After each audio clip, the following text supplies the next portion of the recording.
So this is part 2 of your multiple representations videos. In this video we're going to look at how to turn the rule into a graph quickly without making a table. So we'll do 2 examples and then you'll be tasked with graphing the next 6 questions on your own. So example number 1, y equals 2x plus 1. So let's first start by setting up our graph. So I'm just going to set it up with normal scale going by ones.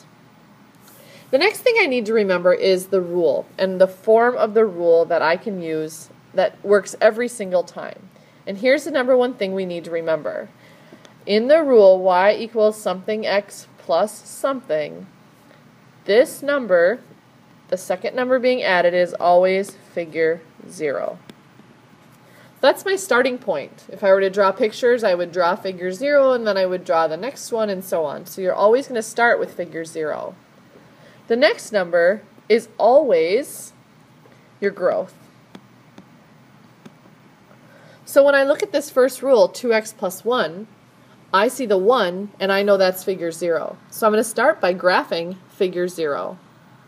So I go to figure 0 and I go up 1 to get to that tile, to get 1 tile in figure 0.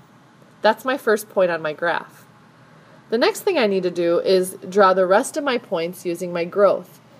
So my graph is going to grow by 2 tiles for every figure.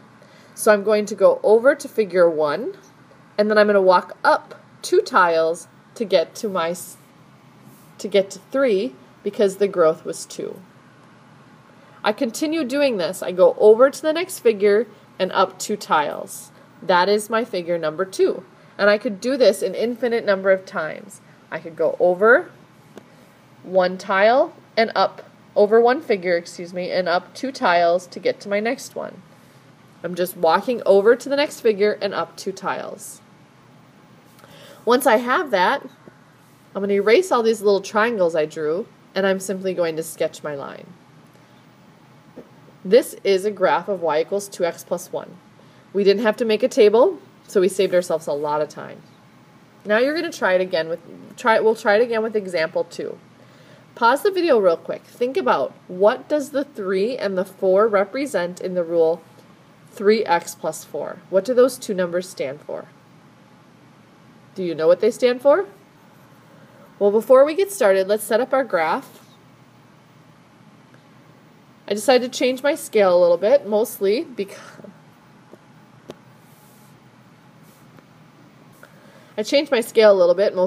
I wanted to stretch it out just a little. So figures 1, 2, and 3 I spread out on the bottom, and then on the vertical y-axis I just marked off every other. So there is the number 1 right here and the number 3 right there. So I did go by ones. So try and set up your graph similar to mine, and then we'll talk about how to graph it. So what you should know about the rule is that the 4 is always figure 0. So I start by finding figure 0. I start by finding figure 0 by going up from 0 to 4, because this is 0. Now I'm going to use the growth. To find the next figure, I'm going to walk over 1 figure, and then I'm going to go up 3 tiles. So I was at 4, now I'm at 7. I'm going to repeat that process to get another point. I'm going to go over to figure 2, and then I'm going to go up 3 tiles because the growth was 3. Now that I have these points, I'm going to graph the line by simply connecting them with a nice straight line. So you're using your figure 0 and your growth to try and graph these lines. You can always build a table, but these methods will always work for these graphs. So your goal now is to try graphing 4 through 9. Your concept check for this is the last few questions that you see at the bottom of your page. So try those questions and then make sure to hand this in to your teacher so she can check your work.